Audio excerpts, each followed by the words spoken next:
Hi there, I'm Gildart Jackson, and today on Fireside Reading we finished chapter 51 of David Copperfield.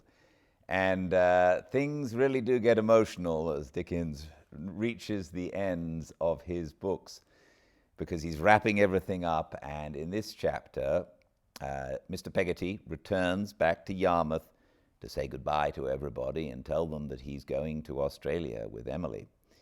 And initially, David goes with him, but lets him go on to see Ham, who has a house where Peggotty is living.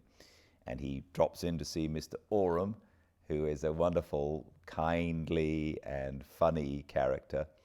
And Mr. Oram wants to contribute to something, if it ever be done, for Martha, for the help that she put herself to in helping Emily.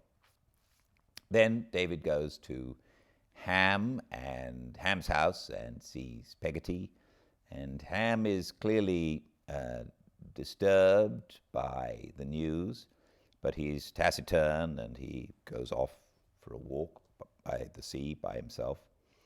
The next day, David puts himself in the way of Ham returning home from work because he thinks Ham might have a few questions to ask him, and he does.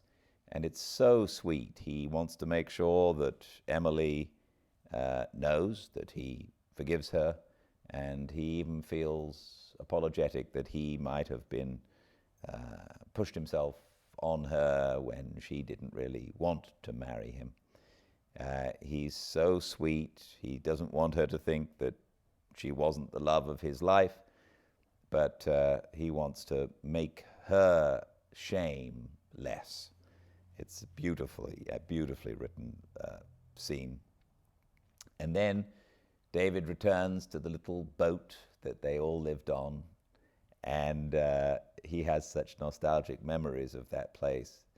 Mr. Peggotty has cleaned it out. Nothing there left apart from the old locker that David and Emily used to sit on, and sitting on it is Mrs. Gummidge, who then tells Mr. Peggotty with tears in her eyes that she doesn't want to be left.